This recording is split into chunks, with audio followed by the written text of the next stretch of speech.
Hello and welcome in. Please do not leave your luggage unattended on the station.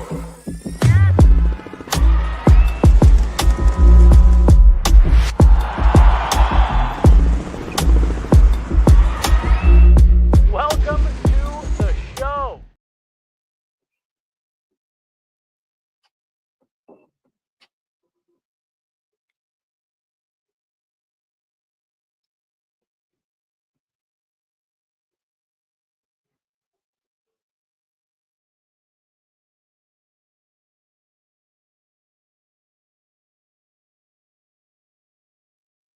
Yo, hey, let's rock and roll. You got me here, BK, because our pal Liv, while she is feeling better, she needed one more night to recover. She's feeling good though that tomorrow she will be able to handle post-game duties as the Nuggets look for a second straight win. On Wednesday, when we were here though, I tried to be not a voice of reason as much as just your Nuggets therapist. And so I think that I was able to accomplish that. It wasn't pretty tonight. You thought early they were rolling out the 14-6 lead. You got Russ throwing alley-oops to Jamal. Jamal's got the Dr. J fro, and you're thinking, all right, we like this new look. In Philly, a tribute to Dr. J. We'll take it. And then the Nuggets obviously up by 9 at one point. That evaporates in the second quarter, and then they're having to scratch and claw through the third. Tyrese Maxey goes nuts late, and he has that eight straight points himself. You see why Maxey's been really all that Philly has is a saving grace, and it's not much of one. But when you see Joel Embiid and Paul George on the shelf, you think, okay, well, at least it's a good thing that they've got Maxey. But credit to Nikola Jokic, credit to the team. They were able to play good enough defense and better offense and knock down some big shots late, especially Joker with those 2 threes in the fourth quarter, able to get the 3-point play when Maxey fouled him as well, able to find CB wide open on the cut and layup. And so it was all they needed down the stretch, just enough. And they escaped the city of brotherly love, 137-134. Joker, an almost triple-double. Thought he might have had that 10th rebound on the Yabusele miss, which was a foul. Should have called that. They did not. And then Kelly Oubre with the follow, but that could have been Joker's triple-double right there. Nonetheless, 28 points and obviously 8 big points in the – was that 8 points? 9 points. 9 big points in the down the stretch late in the fourth quarter. You get solid effort from Aaron Gordon. You get 24 from MPJ, and then off the bench, 15 from CB, 18, including 4 of 5 from 3 for Julian Strawther, and some really big threes. You can see that his stroke, his shooting touch is really starting to come together. As Cedric says, I think that he's right. There we go. It was scary. You're biting your nails. You're nervous, and then down the stretch, they're able to show you why they're going to be one of the teams that is battling for a top seed in the West. And certainly they will be not only a tough out, but I think one of the championship favorites. And that's why Vegas, despite their struggles, hasn't really moved those odds. This is an interesting thought from our guy T here. I think Nicola's afraid to play defense. I don't think that's it. I do wonder if he's battling through some stuff. And I don't have anything to it other than he looked like he was slightly hobbled a little bit in that Knicks game. But I don't think he's afraid to play defense, although with no Joel Embiid in there and no Paul George, you're not worried about the bigs for Philly. And obviously you get a big night, like I mentioned, 42 from Tyrese Maxey. It took him 26 shots, 15 and 26. So that's pretty good percentage. And he made 6 threes. Defense did kind of feel optional. And Kelly Oubre, fellow Jayhawk, may not have Joel Embiid in there, but he gets you 27 and then 28 from Yabusele. Not great defense. And the Nuggets seem to have forgotten how to play defense.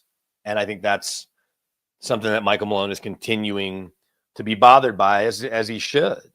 This is a team that is capable of being a top 5, top 8 kind of defense. And they're just, I don't say choosing not to, but it's certainly that optional approach. And I don't think that's their strategy. It's just how it feels. And I think that that's continuing to be just confounding to Malone. And so we'll see tomorrow. No LaMelo Ball, who he's out now as well. There's no reason you shouldn't take care of business in Charlotte and get a second straight win, get home, relax a little, and then you get back to back with the Pelicans here at Ball Arena, and then the Thursday night game right after that, and Magic, right? The Colorado Buffalo influenced Magic with Jamal Mosley as a head coach and Tristan da Silva. But when you look at stuff tonight, I think you do have to credit, especially the start. And the Jan jumps in with best Jamal game this season. And well, he obviously made some big shots early, and then those 2 free throws late, and he was perfect from the line. And he goes out and gets you 31. It's hard when he scores 45, but I guess they needed his 31, maybe more night. He was plus 13, AG plus 14 when you look at their plus minus. Joker, even though he's 11-16 from the field, he made those couple threes in the fourth quarter. He was even for his plus minus line, and that's something you must never see. His plus minus is the best in the league. I could look that up, but I know it, at least it has been. But this I think is a fair comment too. Holy ish, needed that win, but giving up that many points to the JV Sixers team. Booth, hope you're watching, buddy. And that's kind of been the loudest thing. And I'll give credit to my man Troy Rank from the Denver Post. His column today said that Calvin Booth has to be active. And so, I'm paraphrasing. You can go to Denver Post and read it. But that Calvin Booth can't just sit idly by and hope that this works out the way it's going. It was a tough game from Russ tonight. You get 4 points in 25 minutes, and he did have 7 assists. 0 rebounds. You almost never see that, but 6 turnovers is really going to hurt. And you get 6 turnovers from Joker too. Jamal, though, I guess that is worth adding as well. Only 1 turnover to go with 11 assists. So yeah, overall, I can see why that's sort of the notion, is that 31, 11, 1 turnover. That's a really good effort there from Jamal, plus the 6 boards. You'll take that every night. If you're getting 30 plus points from Jamal and 10 plus assists, you'll take that every night. And it does take some of the pressure off Joker. 28 points from Joker is more than enough. 24 from MPJ, 137 is more than enough. But it is the defense, and I think that this point is valid too. That the Russ turnovers I just mentioned, Joker's seemingly lack of defense, and then letting teams hang around. It's concerning, concerning for Michael Malone, concerning for Nuggets fans. But if you win the game tomorrow in Charlotte and you go 2-3 on the road, you don't love it, especially when you could have beaten the Bulls and had the Timberwolves beaten as well, and we're up on the Knicks. But you thought you were going to go 4-1 at worst, 3-2. So if you come back 2-3, not great. But if you do what they normally do at home and take care of the Pelicans in both those games, and then take care of Orlando, you're going to feel a little bit better as they near the All-Star break and, go into Super Bowl weekend before they then obviously are in San Francisco. Well, not they, but Joker will be in San Francisco for All-Star weekend. And I think that had they lost this game, like I said on Wednesday, you could have your finger firmly over the panic button and press it. But I think that they at least calm some people down. I guess the question is, how loudly are you, I don't say cheering, but demanding that they make a move, or hoping, I guess is the best word. How much are you hoping they make a move for anybody at the deadline? And who is that person? How hurt, brought this up the other night, how hurt is Brandon Ingram? Because that trade seems less appealing if you can't get him on the court, obviously. And you would need anyone to pass a physical. I think that I'm going to keep saying this. I think that the only move they make, if it becomes available, is acquiring Bruce Brown if he gets tossed into the trade machine and then bought out. And there's now talk that De'Aaron Fox is aiming to make his way to San Antonio to play with Wemby. And then I guess does he get extended there? I guess if you played in Sacramento, which is kind of the armpit of California, it's better than Bakersfield, but not by much. The only thing Sacramento has going for it is that it has the Kings. And it's not that far from San Francisco, but Sacramento kind of stinks. San Antonio, of the 3 NBA cities, is definitely, while it's maybe a city on the rise. It's definitely not the same to the same level as Dallas, Houston, even Austin, which is an hour away. So of the 3 Texas cities, you would have San Antonio third of the NBA cities, but it is a state with no income tax. And after De'Aaron Fox has been paying the highest income tax in California, if he signs a new deal to stay there and grow with Wemby is going to be an attractive player for years to come, and guys looking to team up with him. And so I think that we could see Bruce Brown if he gets caught up in that multi-team trade that I saw earlier. It's going to involve Chris Paul, among others. And I'm not sure where CP ends up. And if he ended up in Sacramento, maybe they buy CP3 out, and then he gets to pick where he goes. And that could be really interesting. I don't think CP3 makes sense here, but does he go back to Phoenix? Maybe if Bradley Beal decides to waive his no trade clause, although you're seeing that Bradley Beal says he doesn't want to go anywhere he doesn't want to go. He wants to go to a contender.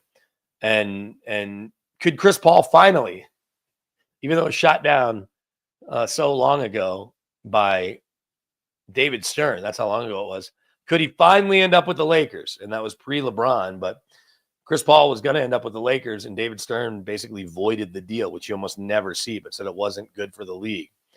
And that's a place that could probably use CP3. And I guess if I haven't looked too far into it, but I have to think that part of the buyout is, hey, we thought you'd be here to help Wemby along. And I'm sure he has, just being around Chris Paul. He was around DeMar DeRozan, but now being around Chris Paul, a guy who's first ballot Hall of Famer, one of the best pure point guards, certainly in the last 25 years, but really of all time, had to be good for Wemby's development. But if they're making these moves and trying to get De'Aaron Fox, that's not a push for this year. That's, hey, we want De'Aaron Fox here, and then we're going to max him out. And he and Wemby are going to grow together, and that's going to be our core 2 superstars, 2 stars, and then build around them. But then that gives CP3 a chance to go sign somewhere else if he's part of that trade. And as being part of that trade, the buyout comes with it. Another comment here from Nanani. Deadline's going to be crazy. I've just seen that Ben Simmons might be on the move. I've got Ben Simmons on my fantasy team, and so I'm always just amused when he plays. I think everybody is. I'm not sure what the market is for Ben Simmons. We know what the physical talent at least used to be. What's going on between his ears, we almost never know.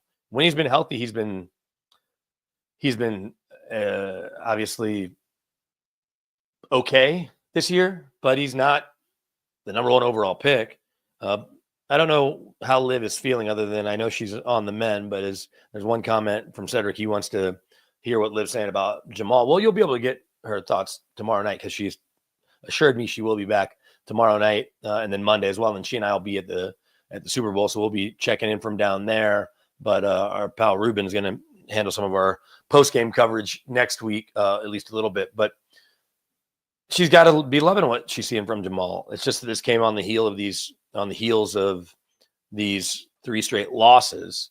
So it's good that Jamal with the cool new hair, which we think might have been a ode to Dr. J. It might have been that he wanted to pick his hair all the way out and see how it went. But when you're going to get 31 and 11 and only 1 turnover and 6 boards to add, I think that you got to feel really good. And so I think that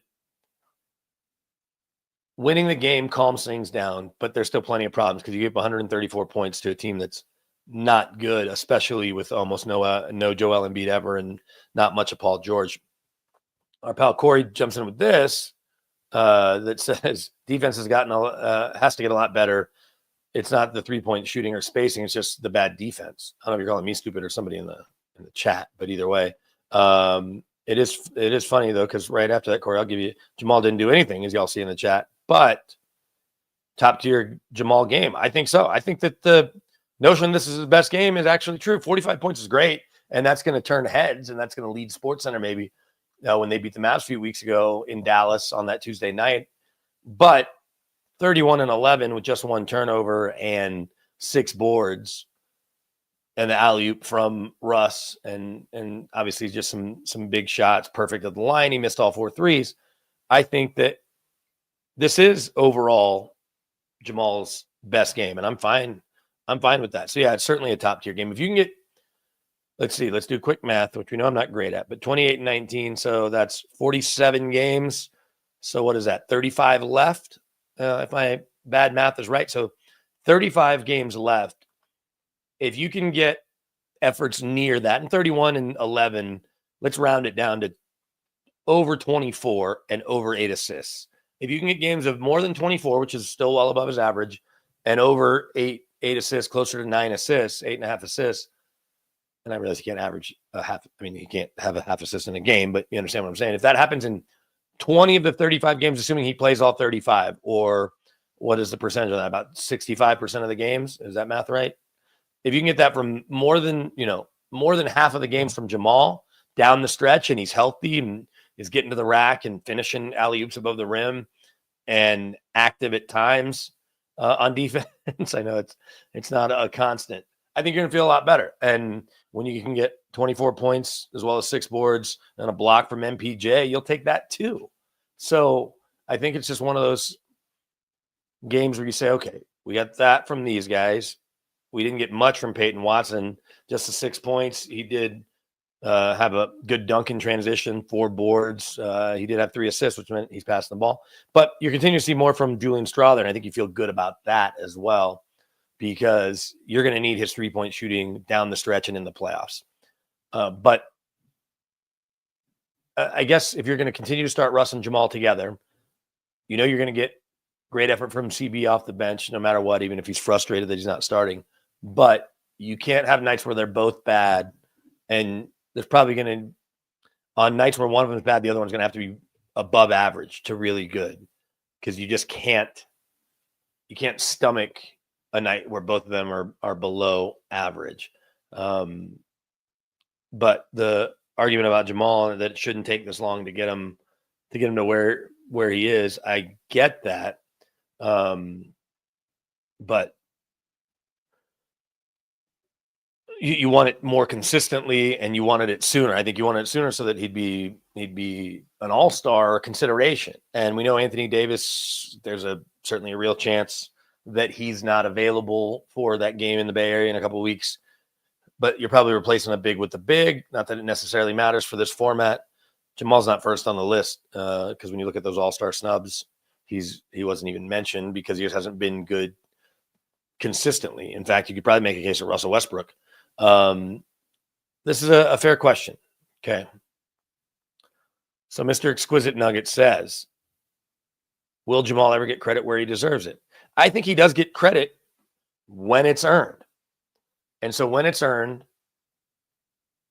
like a game tonight that we saw, like a couple of games in that win streak, or as they were winning 12 out of 15, certainly the 45-point game in Dallas, you're going to get credit. The reason his criticism is always going to be louder is because he is, I think, for all intents and purposes, the second best player, and he's the second highest paid player. And we were just talking all-stars, but let's do a little bit of research. And if we just real quickly look at NBA salaries, he's going to end up as one of the highest paid players in the league, but he's not even in that all-star conversation. I get now guys like Fred VanVleet are in there too. But as I scroll down, that's this year, he's 32nd. Next year, he's going to be, and I guess I should look to next year. Next year's when it obviously jumps up to 46 million. So that's another 10 million. And maybe that's the way I need to look at it. But next year, he's going to make, with that 46 million, that is going to bump him up. So Joker and Embiid are tied just behind Steph at 55 million each. That's also an interesting name that some people have kicked around. I just don't think they want to do it. But man, if Steph Curry hit the trade market, where would he go to win another title? What would you pay for a 35, 36-year-old Steph Curry? I still think adding him to a team would be amazing. I just don't know what you'd have to give up to get him. And I haven't even really looked into it. So next year, as it stands now, after Kawhi Leonard, who we know doesn't really earn his money, or Paul George or Jimmy Butler, but Donovan Mitchell, Lauri Markkanen, both all-stars. Certainly Lauri Markkanen's been an all-star. And Jamal Murray are tied as the 17th highest paid players. It's a 3-way tie for the 17th highest paid players in the NBA. And that's a bona fide all-star. That means if the top 24 players are all-stars and you got Trae Young on the fringe and these other couple, I think obvious names for snubs, Jamal's not even anywhere near the snub list, let alone a bona fide all-star. And when you're paid in the top 20, you're supposed to have been an all-star several times. And as I go back to that salary rankings, Steph Curry, million-time all-star. Joel Embiid, also plenty of all-star starts. Joker, of course, KD, Jason Tatum, Anthony Davis, Dame Lillard, Giannis. Bradley Beal's been an all-star a lot, even if he's overpaid. Devin Booker, not an all-star this year. There's another snub. Or Devin saying that it's not the 24 best players anymore, and it's not the all-star game he grew up with. Jaylen Brown, bona fide all-star. Cat, been an all-star. And then this year, absolutely, LeBron, goes without saying. Jimmy Butler, we know has been an all-star plenty, although he does tend to throttle it down at times. So he hasn't been an all-star as much as you'd think with his talent and his playoff ability. PG's been an all-star game in a bunch of all-star games. Of course, Kawhi, Donovan Mitchell, as I mentioned, Lauri Markkanen right behind him, Luka, Trae Young, Zach LaVine, and then Anthony Edwards. Those are your top 24 highest paid guys. And Jamal, other than the bubble last year in the playoffs hurt, and of course the run to the finals, that's kind of all he can hang his hat on. And now, of course, the run to the finals goes without saying how big that was. But he's paid like a guy that if Joker's not playing, you're like, okay, well, Jamal's here tonight. And I'm not going to say that it's Jordan and Pippen, but the handful of games that Jordan would miss, and we know that MJ never missed a game. If you're watching the Bulls in the 90s and they come to, I grew up in Dallas. I come to Denver one time a year. So, well, at least we got Pippen tonight. Nobody says that about Jamal or MPJ or AG. And I guess without even trying, gets us back to the conversation about Joker's greatness, that he's never played with an all-star player in their prime, because obviously Westbrook doesn't count as an all-star player anymore, although he's been good. When Corey says this is another bad game for Joker, it's pretty crazy to think that 28, 13, and 9 boards is a bad game, and 11 of 16 from the field. Yeah, he wasn't great on defense, and 6 turnovers is very un-Joker-like.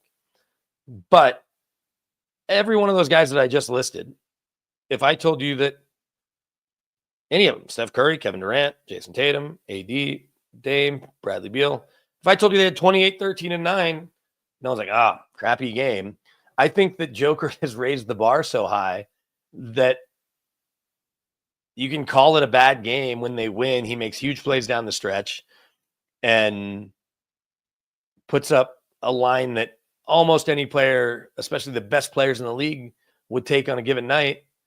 And it's a bad game. And that's Joker really spoiling us. It's similar, and it's not apples to apples, but with Patrick Mahomes this year not putting up all world numbers, like, oh, well, he had a bad season. Yeah, it hurt everyone's fantasy team that drafted him high. He had a couple okay games, but I don't know how many even 300-yard games he had.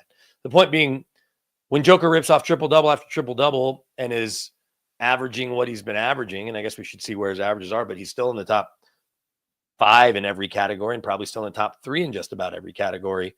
And it's the best that he's been, the most productive he's been. It's hard to say that he's had a bad game when they win. He didn't have his best game. I think that's the way you can say it. But to say that he had a bad game is, I think, just a mischaracterization. He's just spoiled us so much as basketball fans, and certainly all of you on here that are big Nuggets fans.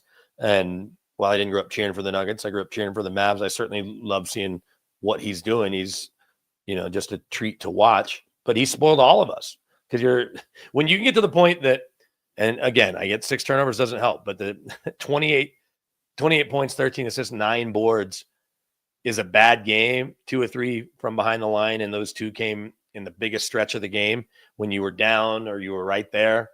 I think that's you being spoiled as Nuggets fans. This is what we need to hope for, and you're going to continue to hear me say this. You got to hope that as his son grows up here in the coming years, and his daughter, they love going to games so much and watching their dad play, that when his deal is up, and I think, what's he have, 3 years left on it after this? I'll double check right now. He's got a player option. So he's got 2 years. He's got this year, 2 more, his own option in 27, 28. He'll only be 32 there. I say only.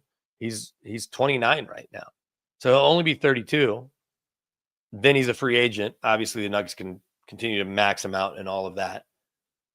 But there's plenty of people that think that it might be enough. And maybe you need to go buy Mike Singer's book to kind of see what makes him tick. But that Joker at the end of this contract could be done unless his kids, and at that point, his son who was born earlier this year will just be 3 or 4. But if he really wants him to watch him play, and there are plenty of nobody does what LeBron does, or even what Ken Griffey Sr. did. But and I mentioned Drew Brees. There are players that will play longer so their kids can really remember them playing and not just watch videos at home or highlights on YouTube or whatever it may be, but that they can remember going to the games and cheering for their dad.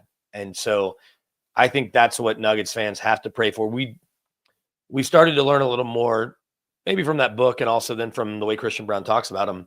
The Joker watches basketball. We don't know what else he watches. We've only seen Minions and it makes him laugh. He doesn't really understand football. I don't think he's much of a football fan or a baseball fan necessarily. He's gone to some hockey games. Don't know his love of soccer one way or the other or appreciation for that. We know he loves horses, but he watches a lot of basketball. And it may just be to study it, but his favorite thing, yes, he loves being in Serbia and loves horses, is playing basketball. I don't think he loves practice necessarily, not anymore, but every night going out and trying to solve the puzzle that is the other team's defense and play a perfect game, play the game the right way, take a shot when the shot needs to be taken, pass the ball when there's a player open that you think is going to get an easy bucket, not just a good look, but it's going to be able to score with it. Because I do think he has some of that. I remember hearing a story about Steve Nash going all the way back to college. And I got that, Corey. I didn't think that you were calling me stupid. I did the math on that quickly enough. But Steve Nash, if he had a guy on the wing, but he didn't want him to take it, Steve Nash would throw a pass that took that player out of the shot. And you do it some in the NBA too. And then I had a friend that was telling me the story, and he asked Steve about it and said Steve totally admitted that that's what he would do. If he thought that pass wasn't going to lead to a bucket, but it might lead to the next pass getting an easy layup or an easy look. I think Joker has some of that too, where he's going to make the right play and the right pass. And I think Russell Westbrook has a lot of that too. It's just that because Russ is such a bad three-point shooter, I got to give Brett Kane credit for this on Altitude Radio from a few weeks ago. He said Russell Westbrook might be the worst three-point shooter of all time for a player that's taken as many threes as he's taken. And he's, I think, in the top 20 of threes attempted. And it's nowhere near that percentage-wise. I think his career percentage is 30, which is brutal. It's, I don't even know how far down the list it is if they even take the list down that far. But beyond Russ's three-point shooting, that they are good looks, and his shot doesn't look bad. It doesn't look, the way Sean Marion's looked, and Sean's went in okay. Not that Sean shot a lot of threes, but even that baseline jumper or whatever, that mid-range. But you just don't think it's going to go in. You're surprised when it goes in. People like Jamal Murray this year with Joker, especially Julian Strawther, I think AG at times from those corner threes, the games KCP got going, Christian Brown when he's wide, but especially Strawther and Jamal on this team, and MPJ certainly, you're surprised if an open three, not a cover three, but an open three doesn't go in. And with Russell Westbrook, it's the other way around, where he's wide ass open and teams want him to shoot. He just doesn't make as many as you'd love to see him make. So I think that's something the Nuggets are going to have to be aware of. And I think Russ, we saw it the other day in one of the games here, where Russ had an open three, ends up driving to the bucket, and at the last minute dishes it off to Joker, who gets the easy layup. And you're thinking, okay, we wouldn't have always seen that from Russ in his previous stops. He would have just let it fly. I mean, wide open three, but he got an easier bucket, a gimme for Joker. And so this is maybe where we'll end it here, is that Jokic is tired, so let's blame him. I think that maybe there's something to that, okay? That not that if Joker's, and maybe he's just a little banged up, maybe a little sore, but the fatigue isn't he's tired on this road trip, unless he's just been out partying. It's not that. It's that he's just at a point in the season, even though he's in really good shape. He may not look like Giannis, but he's in really good shape. That he's kind of hit a wall. Doesn't mean he can't push through it. Doesn't mean he won't be good down the stretch. I'm sure he'll be happy not playing in the All-Star game, even though it's now the weird 4-team format. I think he's going to be okay with that. But I think that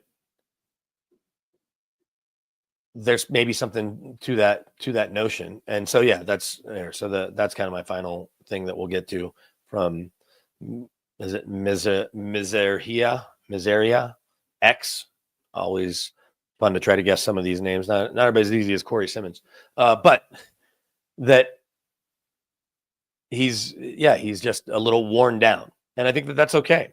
And that's where the upside of the Nuggets not having other All-Stars is that they get to chill on the 5, 6, 7 day All-Star break.